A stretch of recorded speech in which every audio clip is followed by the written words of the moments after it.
من علم فيه وتعلم من أكرمه فهو مكرم وجزاء الحسنى إحسان. طبتم يا أهل القرآن. اعوذ باللہ من الشیطان الرجیم. بسم اللہ الرحمن الرحیم. فلا اقسم بما تبصرون وما لا تبصرون انہ لقول رسول کریم وما هو بقول شاعر قلیلا ما تؤمنون ولا بقول کاہن قلیلا ما تذکرون تنزیل من رب العالمین. صدق اللہ العظیم. رب اشرح لی صدری ویسر لی امری واحلل عقدۃ من لسانی یفقہوا قولی. رب یسر ولا تعسر وتمم بالخیر. آمین یا رب العالمین.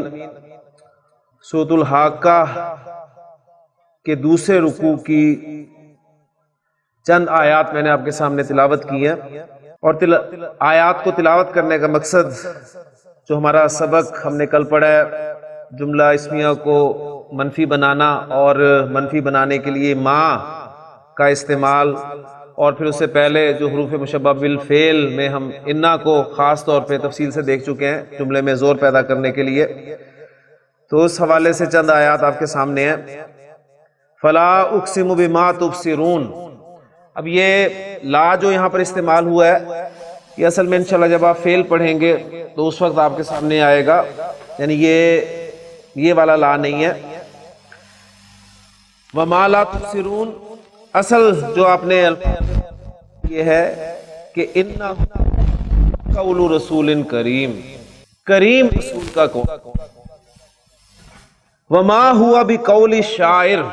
اب یہاں پر دیکھیں وما ہوا بقول شاعر، یہ کسی شاعر کا قول نہیں ہے، یعنی یہ کسی شاعر کا قول ہرگز نہیں ہے. قلیلا ما تؤمنون، تم تھوڑا ہی ایمان لاتے. ولا بقول کاہن، اور نہ ہی یہ کسی کاہن کا قول ہے. قلیلا تذکرون، تھوڑا ہی غور کرتے ہو.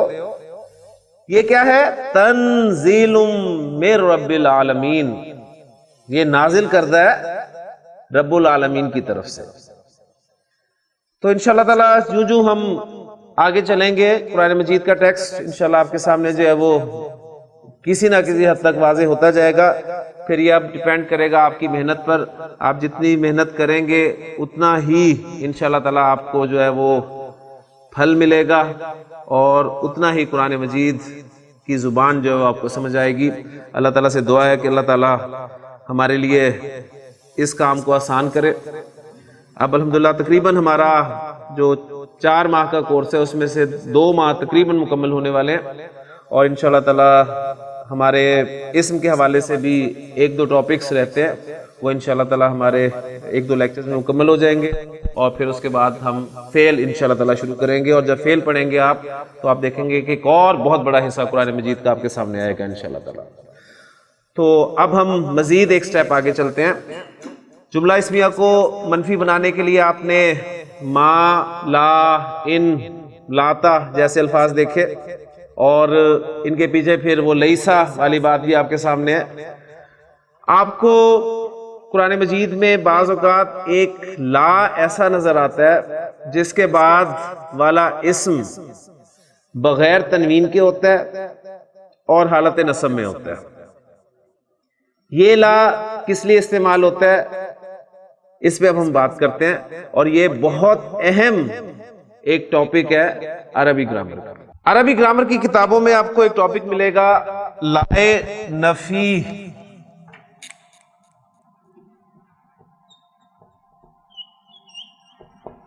ایک ایسا لا جو نفی کے لیے، لیکن کس کی نفی کے لیے؟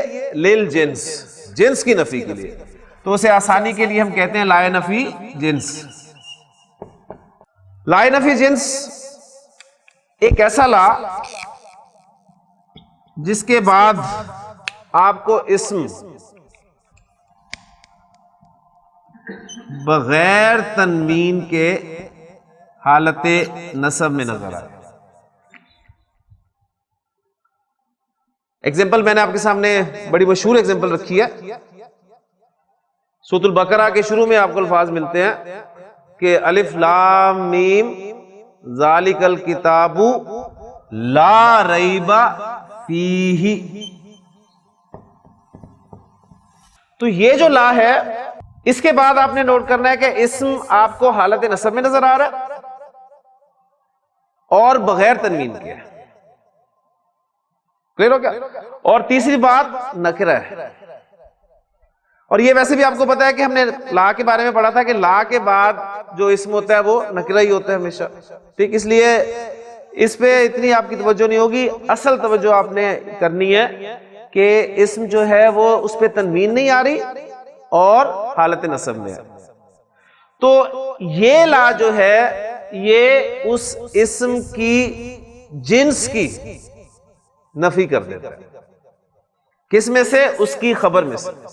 لا ریب فیہ. اب پہلے سمجھ لیں اس کا جو انالیسز ہے وہ دیکھ لیں. یہ لا نفی جنس ہے اور لا نفی جنس کا ایک اسم ہوتا ہے اور ایک خبر ہوتی ہے. لا نفی جنس کا ایک اسم ہوتا ہے اور ایک خبر ہوتی ہے. لا نفی جنس کا اسم جو ہے وہ آپ دیکھ رہے ہیں حالت نصب میں بغیر تنوین کے. کلیئر ہو گیا؟ تو یہ جو لا ہے یہ اپنے اسم اور خبر سے مل کر جملہ اسمیہ بنتا ہے. تو لا ریب فیہ. اب وہ جو جنس کی نفی اس کا ترجمہ ہم کیسے کریں گے اس کو بس سمجھ لیں. لا ریب فیہ کا ترجمہ ہم کچھ اس انداز میں کر سکتے ہیں کہ اس میں کسی قسم کا شک نہیں ہے. اس میں کوئی شک ہے ہی نہیں. اس میں کوئی شک بھی نہیں ہے. یعنی یہ دیکھیں اتنا زور جو میں آپ کے سامنے رکھ رہا ہوں یہ لا نفی جنس مفہوم پیدا کر رہا ہے.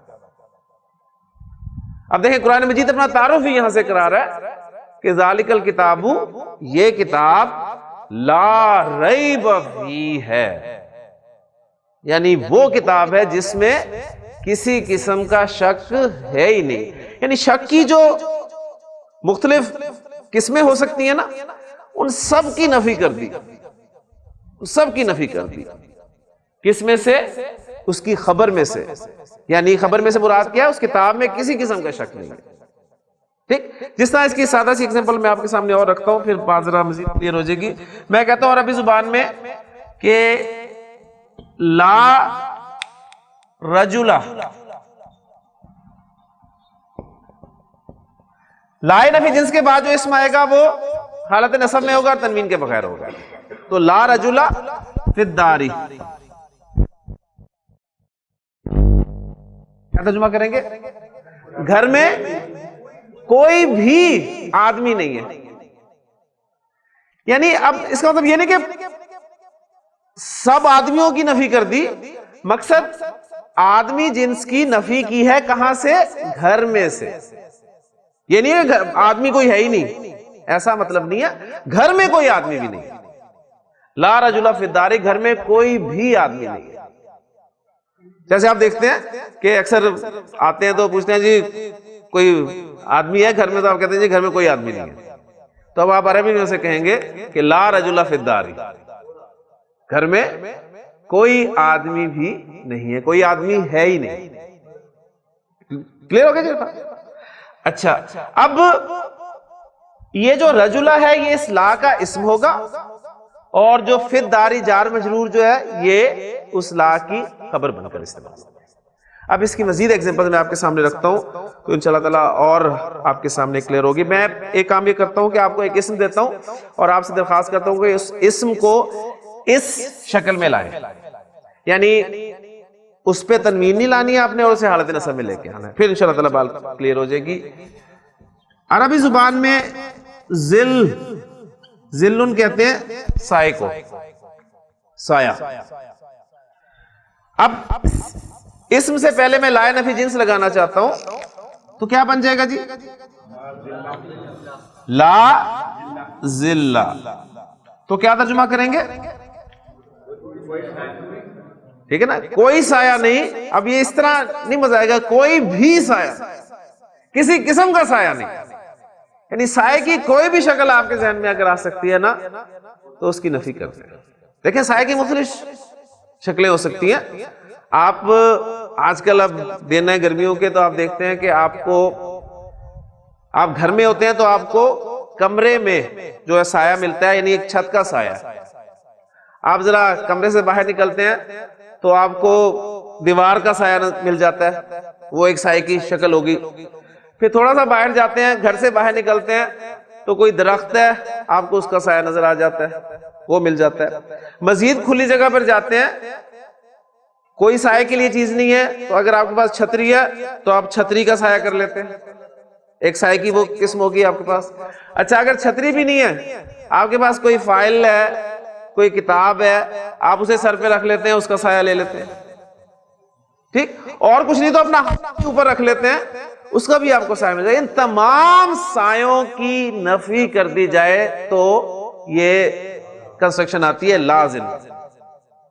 اب یہ دیکھیں نبی قسم کی وہ حدیث ہے جس میں آپ صلی اللہ علیہ وسلم اس کو بیان فرما رہے ہیں کہ سبعتن, 7 قسم کے افراد ایسے ہیں, یذلھم اللہ فی ذلہ, جنہیں اللہ تعالی اپنے عرش کے سائے میں جگہ عطا فرمائے گا.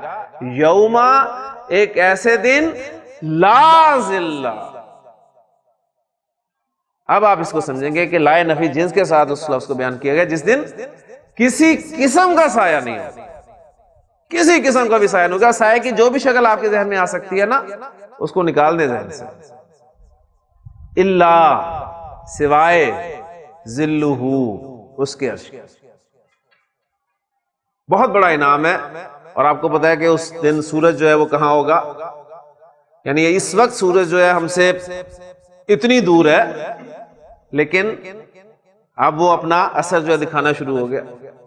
جب سورج اتنا قریب ہوگا اور سایہ بھی کوئی نہیں ہوگا سوائے اللہ کے عرش کے سائے کے, تو 7 قسم کے خوش نصیب افراد وہ ہوں گے جنہیں اللہ تعالیٰ اپنے عرش کا سایہ عطا فرمائے گا. اور 7 قسم کے افراد کون کون ہیں یہ انشاءاللہ تعالیٰ اس کورس کے دوران ہمارے پورے ہو جائیں گے, اور ہم نے پھر جائزہ لینا ہے کیا ہم ان 7 میں سے کسی کیٹیگری میں آ رہے ہیں. اس میں جو کچھ ہم پڑھ چکے ہیں اس کے حوالے سے پہلا شخص آپ نے بیان فرمایا ہے امام عادل, ایک مرکب توصیفی, امام عادل, کوئی عدل کرنے والا حکمران, ایسا حکمران جو عدل کرے. کیونکہ کام بہت مشکل ہے نا عدل کرنا, لیکن انعام بہت بڑا ہے. اور دیکھیں عادل حکمران کے حوالے سے ہمارے ذہن میں سب سے پہلے کس شخصیت کا جو ہے وہ نام آتا ہے؟ حضور صلی اللہ علیہ وسلم کے بعد آپ صلی اللہ علیہ وسلم تو ظاہر ہے حضرت عمر رضی اللہ تعالیٰ عنہ, اور ان کے حوالے سے آپ پڑھتے ہیں کہ حضرت عمر رضی اللہ تعالیٰ عنہ جو ہیں وہ راتوں کو گشت کیا کرتے تھے. حضرت عمر رضی اللہ عنہ کو کوئی نیند نہ آنے کی بیماری نہیں تھی, نہ انہیں کوئی معدے کا مسئلہ تھا کہ طبیب نے کہا ہوا تھا کہ آپ نے جو ہے واک کرنی ہے کم از کم 20-30 کلومیٹر ڈیلی. کیا چیز حضرت عمر رضی اللہ عنہ کو رات کو سونے نہیں دیتی تھی؟ صرف ان کا وہ سٹیٹمنٹ سامنے رکھ لیں کہ اگر دجلہ یا فرات کے کنارے ایک بکری کا بچہ بھی پیاسا مر گیا تو عمر سے سوال. یعنی وہ اصل میں کیا اکاؤنٹیبلٹی کہ مجھے حکمران بنایا گیا تو اب مجھ پہ جو ذمہ داری ہیں وہ میں نے پوری کرنی. اس کے لیے آپ دیکھیں تاریخ بھری پڑی ہے, کہاں سے کہاں نکل گئے ہیں اور کیسے کیسے واقعات آپ کے سامنے آتے ہیں. بہرحال امام عادل یہ پہلی کیٹیگری ہے.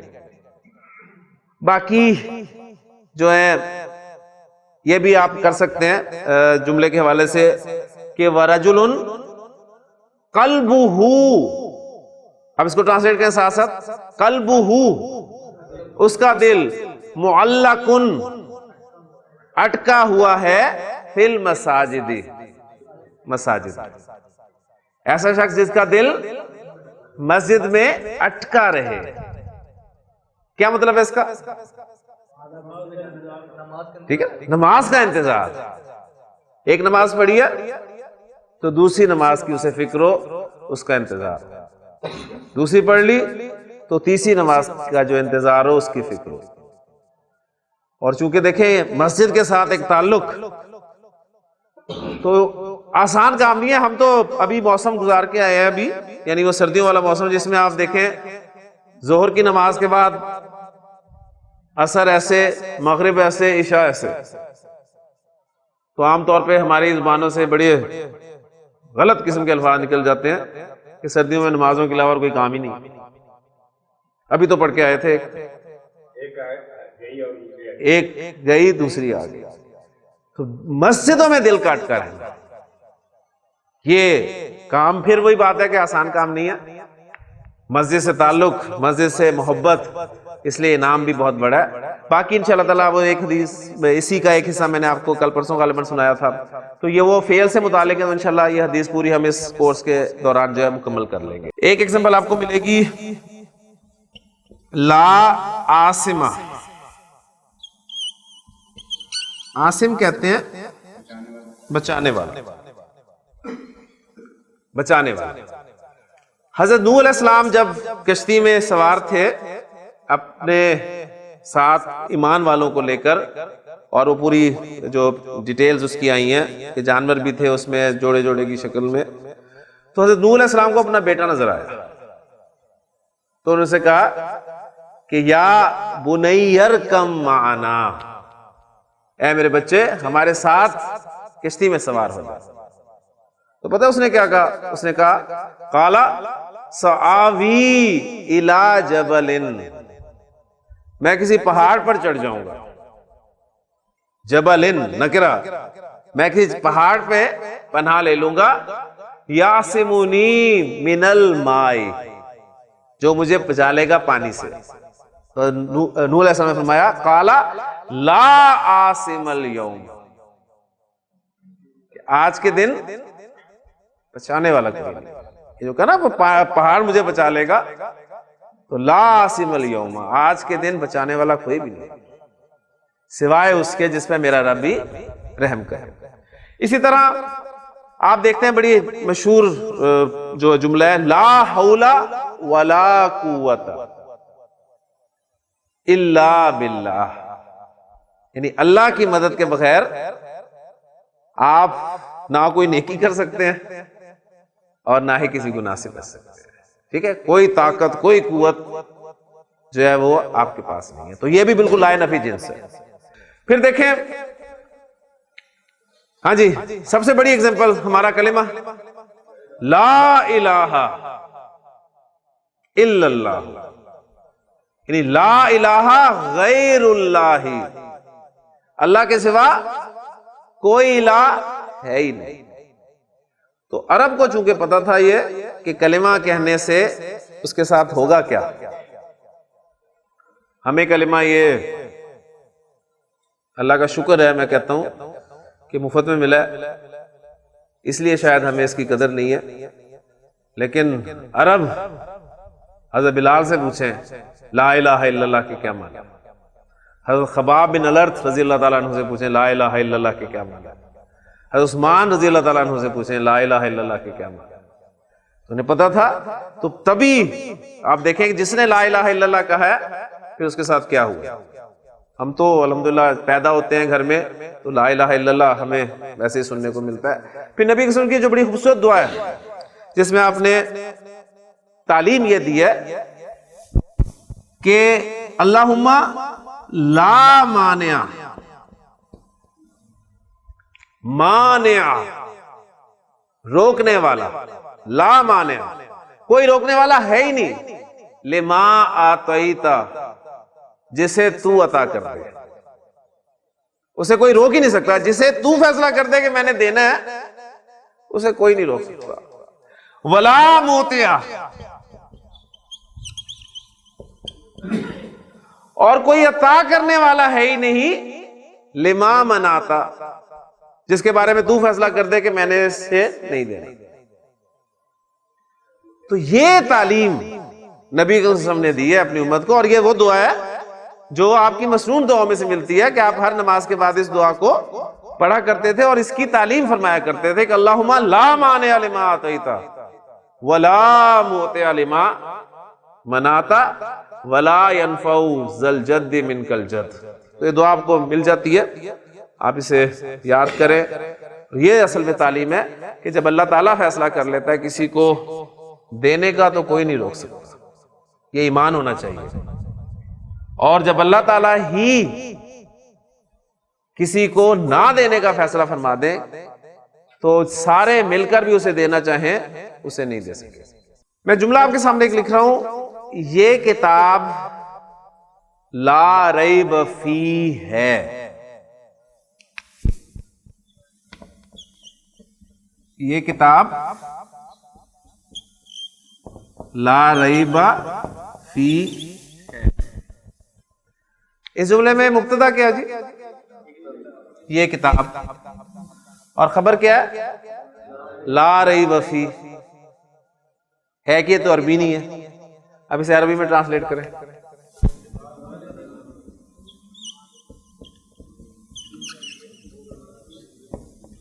ذالک الکتاب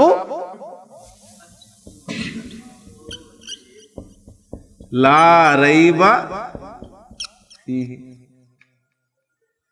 تو اب یہ لا ریب فیہ یہ جو پورا جملہ ہے نا، یعنی لا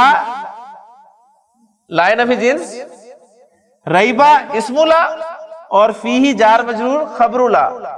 لا اپنے اسم اور خبر سے مل کر جملہ اسمیہ ہو کر خبر بن رہا ہے ذالک الکتاب کے لیے. اور ذالک الکتاب کا انالیسس تو آپ کو پتہ ہی ہے کہ ذالک آپ کا اسم اشارہ ہے، الکتاب مشار الیہ، اشارہ مشار الیہ مل کر مرکب اشاری مبتدا، مبتدا اپنی خبر سے مل کر جملہ اسمیہ ہو گیا. تو یہ دیکھیں یعنی پورا جملہ جو ہے آپ کا یہ بھی خبر بن کر آ سکتا ہے. کہ طارق صاحب نے سوال کیا تو فائدہ ہو گیا آپ کے لیے کہ ایک پورا جملہ خبر بن کر آ رہا ہے ایک مبتدا کے لیے. ذالک الکتاب یہ کتاب. اب میں یہ کتاب کے بارے میں کچھ کہنا چاہ رہا ہوں. کیا کہنا چاہ رہا ہوں؟ یہ کتاب لا ریب فی ہے. ٹھیک ہے. میں کہتا ہوں ذالک البیت وہ گھر لا رجل فیہ. ٹھیک ہے. وہ گھر ایسا ہے جس میں کوئی آدمی نہیں. بات سمجھ میں آ گئی نا؟ تو ایک پورا جملہ جو ہے وہ آپ کا خبر بن کر آ سکتا ہے. اس لیے دیکھیں نا جب آپ ایک معانقہ دیکھتے ہیں، معانقہ سمجھتے ہیں نا، تجوید آپ نے پڑھی ہے، تو آپ کو یہاں فیہ کے ساتھ وہ جو ہے 3 نقطے ادھر ملتے ہیں اور 3 نقطے ادھر ملتے ہیں. ایسے ہی ہے نا؟ تبھی وہ کہتے ہیں جی یہاں پر یا رک جائیں ذالک الکتاب لا ریب، یہاں پر رک دیں یا پھر یہاں پر رک جائیں. اگر آپ یہاں پر رکتے ہیں تو بات کلیئر ہو رہی ہے ذالک الکتاب لا ریب فیہ، اور پھر ذالک الکتاب ھدی للمتقین وہ دوسری خبر ہوگی اس کی. دیکھیں اس خبر کو بھی سامنے رکھتا ہوں کہ ذالک الکتاب مبتدا، ھدی خبر، للمتقین جار مجرور متعلق خبر. مبتدا اپنی خبر کے ساتھ مل کر جملہ اسمیہ ہو گیا. تو ذالک الکتاب مبتدا، لا ریب فیہ خبر نمبر 1 اور ھدی للمتقین خبر نمبر 2. مبتدا اپنی دونوں خبروں سے مل کر جملہ اسمیہ بن گیا. تو سورۃ البقرہ کا ابتدائی حصہ آپ کا گرامیٹیکلی اس کا انالیسس ہو گیا آپ کے ساتھ. کلیئر ہوئی بات؟ تو میں بات یہاں پر سمجھا رہا تھا کہ اصل میں یہ دیکھیں یہ جو معانقہ ہے کہا جاتا ہے یا یہاں پر رک جاؤ یا یہاں پر رک جاؤ. اگر یہاں پر رکتے ہیں ذالک الکتاب لا ریب، تو جو یہاں پر رکتے ہیں وہ کہتے ہیں لا ریبہ کے بعد ایک فیہ محذوف ہے، وہ مست ہے، اس لیے اسے محذوف مانتے ہیں کہ اس کے بعد ایک وہ فیہ محذوف ہے، یعنی وہ پورا ہو جائے گا ذالک الکتاب لا ریب فیہ. یہ لازمی ساتھ جڑے گا کیونکہ یہاں پر رکتے ہیں تو پھر وہ کہتے ہیں فیہ ھدی للمتقین. فیہ جار مجرور خبر مقدم، ھدی مبتدا مؤخر اور للمتقین، یعنی فیہ اس میں ھدی للمتقین. متقین کے لیے ہدایت ہے، اس لیے ترجمہ وہ بھی ٹھیک بنتا ہے۔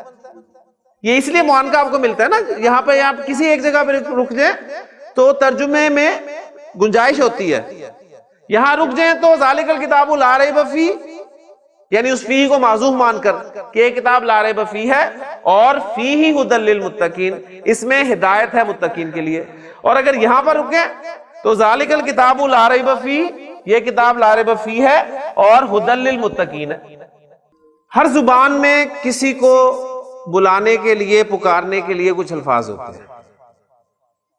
آپ اردو میں کسی کو بلاتے ہیں تو عام طور پہ کیا کہہ کے بلاتے ہیں؟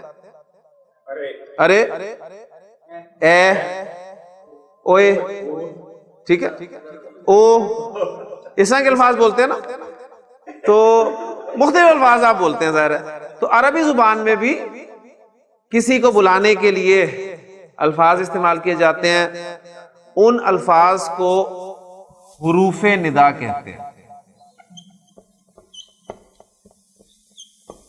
حروف ندا، ندا آپ کو پتہ ہے آواز دینا، تو حروف ندا ایسے حروف جو ندا کے لیے استعمال ہیں۔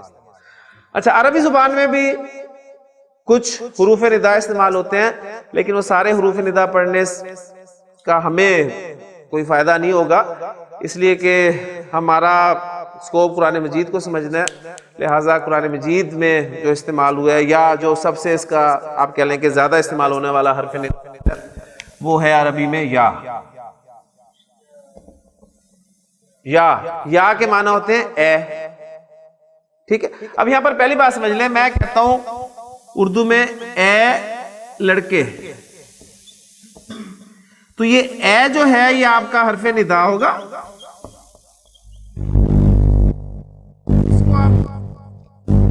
وہ منادا کہلائے گا۔ جس کو آپ ندا دے رہے ہیں اسے کیا کہیں گے؟ منادا۔ جب ہم نے ٹاپک پڑھا تھا اسم کا معرفہ یا نکرہ ہونا، تو اس وقت میں نے آپ کو 5 اقسام جو ہے معرفہ کی بتائی تھی، اسم علم، اسماء اشارہ، اسماء جو آپ کے ضمائر ہیں، اسماء موصولہ اور معرف باللام، یعنی ایسا اسم جس پہ الف لام داخل ہوا ہو۔ اس کے بعد میں نے کہا تھا 2 اقسام ہم چھوڑ رہے ہیں، وہ ہم آگے جائیں گے تو ہماری سمجھ میں آئیں گے، ٹھیک ہو گیا؟ تو ایک آ گئی تھی، ہم نے مرکب اضافی جب پڑھا تھا تو میں نے کہا تھا کسی اسم کو آپ معرفہ کی طرف نسبت دے دیں، یعنی مضاف الی المعرفہ جو ہے وہ بھی معرفہ ہوتا ہے۔ جیسے کتاب زیدن، کتاب جو ہے وہ زید کی طرف نسبت دی گئی، لہذا کتاب بھی معرفہ ہے، تو وہ 6ٹھی قسم بن گئی تھی مضاف الی المعرفہ۔ تو آج ہم 7ویں قسم جو ہے معرفہ کی وہ بھی یہاں پر کور کر رہے ہیں، وہ ہے منادا۔ منادا جو ہے جسے ندا دی جائے وہ بھی معرفہ، ٹھیک ہے؟ تو یہ معرفہ کی 7 اقسام جو ہے ہماری پوری ہو جائے گی۔ اب دیکھیں میں کہہ رہا ہوں نا اے لڑکے، اب اس میں لڑکے کا نام معلوم ہو تو وہ تو پہلے ہی معرفہ ہے۔ میں کہوں اے زید تو زید تو پہلے ہی معرفہ ہے، لیکن لڑکا جب میں کہہ رہا ہوں اے لڑکے، تو اس سے مراد وہی ہے جس سے میں آواز دے رہا ہوں، جس سے میں بلا رہا ہوں، تو اس لیے وہ بھی معرفہ ہو جائے گا۔ لے جی اے لڑکے، تو اس کو میں عربی میں کہوں گا، اے کے لیے آپ کو پتا ہے لفظ ہم نے استعمال کیا ہے یا، اور لڑکے کے لیے ہمارے پاس لفظ کیا ہے؟ لڑکے کی عربی کیا ہے؟ ولدن ہے نا، ٹھیک، ولد۔ تو جب یہ یا کے ساتھ استعمال ہوگا تو اس ولد پر صرف ایک پیش آئے گا، یا ولدو، یا ولدو، اے لڑکے۔ تو اب یہ جو ولد ہے یہ بھی معرفہ ہو گیا، کیوں؟ اس لیے کہ اسے آپ نے ندا دی ہے، تو منادا جو ہے وہ آپ کا معرفہ ہوتا ہے۔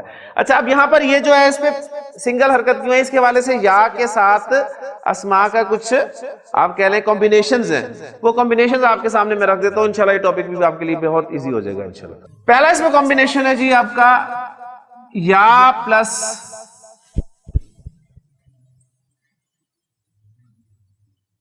تنوین والا اسم،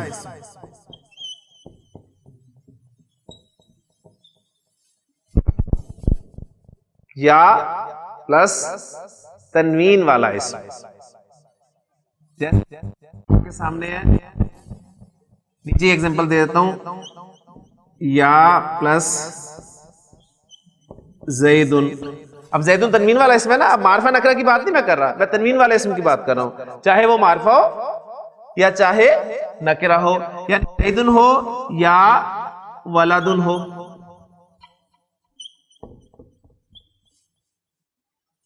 تو کیا چینج آتی ہے؟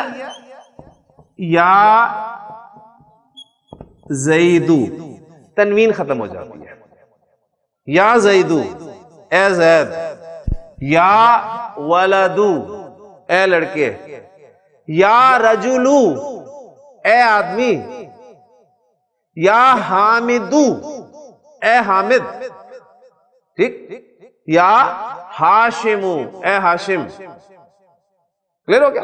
تو تنوین والا جب اس آئے گا یا کے ساتھ تو اس کی تنوین جو ہے وہ ختم ہو جائے گی. دوسرا کمبینیشن، یا کے ساتھ آپ کا معرف باللام اسم ہو جس پہ الف لام داخل ہوا ہو، اور وہ معرف باللام جو ہے وہ مذکر ہو.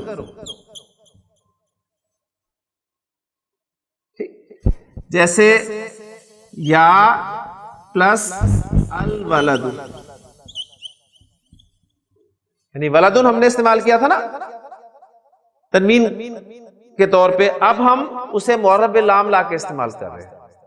تو اب کیا ہوگا، اس کو نوٹ کر لیں کہ یا حرف ندا اور جو منادہ ہے آپ کا معرف باللام مذکر، ان دونوں کے درمیان ایک لفظ ایڈ کیا جائے گا جو کہ ایوہا ہوگا. یا ایوہل ولدو، یا ایوہل ولدو. جی الانسانو کیا کہوں گا؟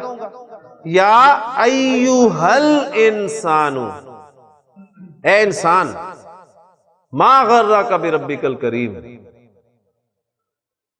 الرجلو کیا بنے گا آپ صاحب؟ یا ایوہ الرجلو. الناس یا ایوہ الناس. الکافرون یا ایوہ الکافرون، سورۃ الکافرون آپ کے سامنے آگے. النبی یا ایوہ النبی. تو یا کے بعد جب معرف باللام مذکر آئے گا تو آپ حرف ندا اور منادہ کے درمیان کیا لگائیں گے؟ ایوہا. اگر آپ کا معرف باللام مؤنث ہو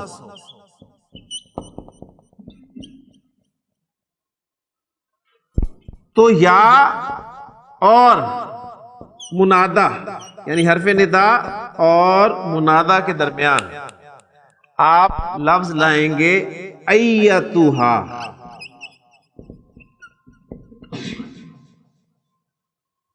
مذکر کے لیے ایوہا اور مؤنث کے لیے ایتھا. یا ایتھل بنت، یا ایتھل مرأۃ. ٹھیک. پھر اسی طرح دیکھیں،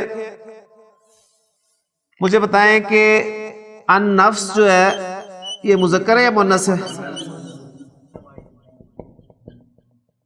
اور اس النفس کی اگر میں صفت لاؤں تو وہ بھی مؤنث لاؤں گا. ٹھیک. اور وہ صفت میں لا رہا ہوں مطمئن، تو عربی میں کیا کہوں گا؟ المطمئنۃ. تو النفس المطمئنۃ، مطمئن جان. اب یہ معرف باللام ہے، مؤنث ہے، اس کے شروع میں یا لگے گا تو درمیان میں کیا لاؤں گا؟ ایتھا. یا ایتھا النفس المطمئنہ، اے مطمئن جان، ارجعی الی ربک. کلیئر ہو گیا؟ تو یہ بھی آپ کا کلیئر ہو گیا کہ یا کے ساتھ معرف باللام اگر مذکر ہوگا تو حرف ندا اور منادہ کے درمیان ایوہا، اور اگر مؤنث ہوگا تو حرف ندا اور منادہ کے درمیان ایتھا کا اضافہ کیا جائے. تیسرا کمبینیشن،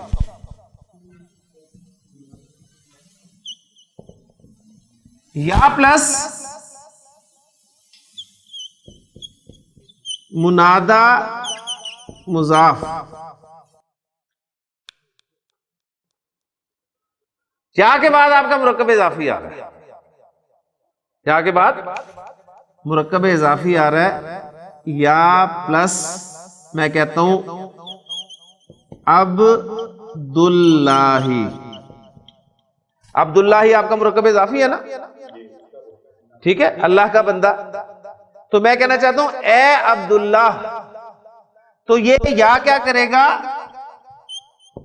یہ جو آپ کا مضاف ہے، جو منادہ مضاف ہے، اس کو یہ نصب میں لے جائے گا.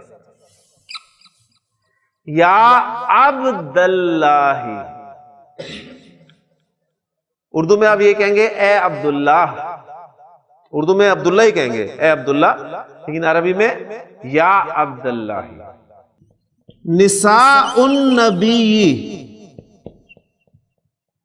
نساء النبی، نبی صلی اللہ علیہ وسلم کی عورتیں، یعنی آپ سے کی بیویاں. تو قرآن مجید نے کیسے کہا ہے، یا نساء النبی، یا نساء النبی. صحابہ اللہ کے رسول صلی اللہ علیہ وسلم سے کیسے مخاطب ہوتے تھے، یا رسول اللہ، ٹھیک ہے، یا رسول اللہ، اے اللہ کے رسول صلی اللہ علیہ وآلہ وسلم. تو منادہ مضاف جو ہے وہ آپ کا کیا ہوتا ہے، حالت نصب میں ہوتا ہے. کلیئر ہو گیا؟ یہ ایک بہت اہم پوائنٹ ہے. یعنی اسم جو حالت نصب میں کب کب آتا ہے، اس میں اگر آپ فہرست بنا رہے ہو اللہ کرے تو اس میں یہ نوٹ کر لیجئے گا، ایڈ کر لیجئے گا کہ اسم آپ کا کب کب حالت رفع میں ہوتا ہے، کب کب نصب میں ہوتا ہے، کب کب جر میں ہوتا ہے. اگر آپ اس کورس کے دوران یہ فہرست بنا لیں تو آپ کا مسئلہ ہمیشہ کے لیے حل ہو جائے گا. آپ کو پتہ چلے گا قرآن مجید میں اچھا یہ رفع میں آیا تو یہ جو رفع میں کب کب آتا ہے اس میں سے کون سی جگہ ہے، یہ نصب میں آیا تو کون سی جگہ ہے، یہ جر میں آیا تو کون سی جگہ ہے. ٹھیک ہو گیا؟ ربنا یہ بھی آپ کا ایک مرکب اضافی ہے، ایسی ہے نا. ربنا کیا ترجمہ ہے، ہمارا رب، مرکب اضافی. اب میں کہنا چاہتا ہوں اے ہمارے رب، تو کیا کہوں گا، یا ربنا، اے ہمارے رب. اور چونکہ فریکوینٹلی استعمال کرنا ہے آپ نے، اس لیے یا کو حذف بھی کر دیا جاتا ہے. ہم اردو میں بھی اے یوسف، اے حامد، اس طرح تو نہیں بولتے نا لازمی، یہ بھی کہتے ہیں حامد، یوسف. بات سمجھ میں آ گئی نا. تو یہاں بھی آپ جو یا زید لازمی نہیں ہے، آپ زید بھی کہہ سکتے ہیں. قرآن مجید میں یوسف آرد ان ھذا، یعنی مراد کیا ہے، یا یوسف آرد ان ھذا، اے یوسف چل چھوڑ جانے دے. ٹھیک ہے، تو یہ آپ کو ملے گا، یعنی حذف بھی ہو جاتا ہے. یہاں پر یا حذف ہے، آپ کہیں گے ربنا، تو انڈرسٹوڈ ہے اے ہمارے رب. اس لیے آپ دیکھتے ہیں ہماری جتنی بھی دعائیں ہیں، مسنون دعائیں نبی صلی اللہ علیہ وسلم جو سکھائی ہیں، وہ کہاں سے شروع ہوتی ہیں، یہی سے شروع ہوتی ہیں. ربنا، قرآنی دعائیں لے لیں، ظلمنا انفسنا، یعنی قرآنی دعائیں، نبی قسم کی دعائیں جو ہے وہ آپ کو اور اس روپ میں ملیں گی. قرآنی دعائیں یہی ہیں ساری. ربنا آتنا فی الدنیا حسنہ، تو ربنا، تو اے ہمارے رب. اسی طرح یہ ہو گیا اے ہمارے رب. اور اگر میں کہنا چاہتا ہوں اے میرے رب، میرے رب کی عربی کیا ہے، ربی، اے میرے، یعنی میرے رب کی عربی ہے ربی. اور میں کہنا چاہتا ہوں اے میرے رب، تو یا شروع میں لگا دوں گا اور یہ بن جائے گا یا ربی، یا ربی. اس یا کو اگر میں حذف کر دوں تو پیچھے بچ گیا ربی. اور اگر اس ربی کی آخری والی یا کو بھی میں ہٹا دوں تو پیچھے کیا بچ گیا، ربی. تو اب آپ کو یہ جو دعائیں ملتی ہیں، ربی یسر، اے میرے رب یسر، آسانی فرما، ولا تعسر وتمم بالخیر، رب اغفر ورحم وانت خیر الراحمین. ٹھیک ہو گیا؟ تو ربی ایک لفظ ہے، آپ کو نظر آ رہا ہے ایک لفظ، لیکن یہ 3 الفاظ کا مجموعہ ہے، اے میرے رب. کلیئر ہو گیا جی؟ تو یہ حروف ندا میں ہم نے یا کو پڑھا ہے صرف، اور اس یا کے جو کمبینیشنز ہیں وہ آپ کے سامنے آ گئے. یا کے بعد اگر تنوین والا کوئی اسم ہوگا تو تنوین ختم ہو جائے گی. اللہ تعالیٰ نے فرمایا یا نارو، اے آگ، کونی بردن و سلامن علی ابراہیم. ٹھیک ہے، نارون تھا یا نارو. اگر یا کے بعد معرف باللام مذکر ہوگا تو حرف ندا اور منادا کے درمیان ایوہا کا استعمال کیا جائے گا، اور اگر معرف باللام مؤنث ہوگا تو حرف ندا اور منادا کے درمیان ایتوہا کا اضافہ کیا جائے گا. قرآن کے ایگزامپلز آپ کے سامنے ہیں. اگر یا کے بعد مرکب اضافی آ رہا ہے، مضاف آ رہا ہے، تو وہ مضاف جو ہے وہ حالت نصب میں چلا جائے گا. بہت ساری ایگزامپلز آپ کے سامنے ہیں. تو الحمدللہ یہ ٹاپک بھی جو ہے ہمارا یہاں پر مکمل ہو گیا. سبحانک اللہم و بحمدک، اشہد ان لا الہ الا انت، استغفرک و اتوب الیک. من علم فيه وتعلم من أكرمه فهو مكرم وجزاء الحسنى إحسان. طبتم يا أهل القرآن.